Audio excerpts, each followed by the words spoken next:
আসসালামু আলাইকুম। আমরা আলিয়ারা করাকোট থেকে আমরা গেছি গফুর ভূঁইয়ার মিটিংয়ে সাইফুলের নেতৃত্বে। এখন আমরা সামনে দাঁড়ায় রয়েছি, আমরা কোনো বিশৃঙ্খলা করি নাই।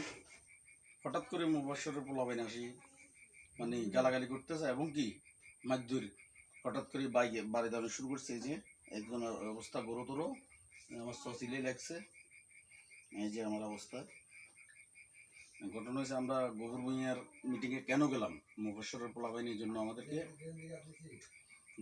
গেঞ্জি দেখাতে, আমাদের গেঞ্জি গায়ে ছিল আর আমরা সামনে ছিলাম, সরার কোনো সুযোগ ছিল না, আমরা মারার কোনো পরিস্থিতিও ছিল না, আর মারার মতো আমরা কোনো মারামারি করতে যাইও নাই।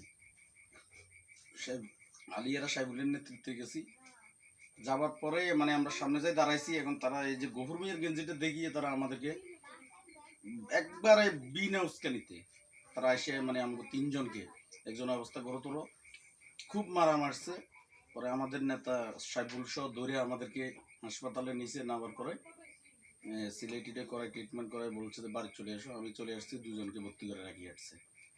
তো আসলে আমরা তো মায়ের উদ্দেশ্যে যাই নাই, গফুর ভূঁইয়ার কথা ছিল তোমরা যাও, মারামারি করবে না, বিশৃঙ্খলা করবে না, সবাই শৃঙ্খলাভাবে থাকো। এখন তারা কেন আমাদেরকে মারলো এটাই আমরা বুঝি না। মুবাশশরের পোলাপাইন কি জন্য মারলো এটা আমরা জানি না। আমি গণভবনে যাই, আমি মার্কেছি যে গণভবনে যাই আমার পা ভাঙ্গি ফেলছি, আমি গণভবনে যাওয়ার পরও 1 মাস ছিলাম হাসপাতালে।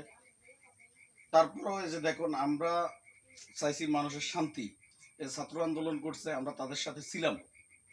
আমাদেরকে, আমরা কোনো স্বার্থের জন্য যাই না, কোনো নেতার জন্য, কোনো পদের জন্য আমরা দূরে না। আমরা নিরীহ লোক, দলকে ভালোবাসি, এজন্যই গেছি, অন্য কিছু না। যাক, সবাই ভালো থাকবেন, দোয়া করবেন। আসসালামু আলাইকুম ওয়া রাহমাতুল্লাহি ওয়া বারাকাতুহু।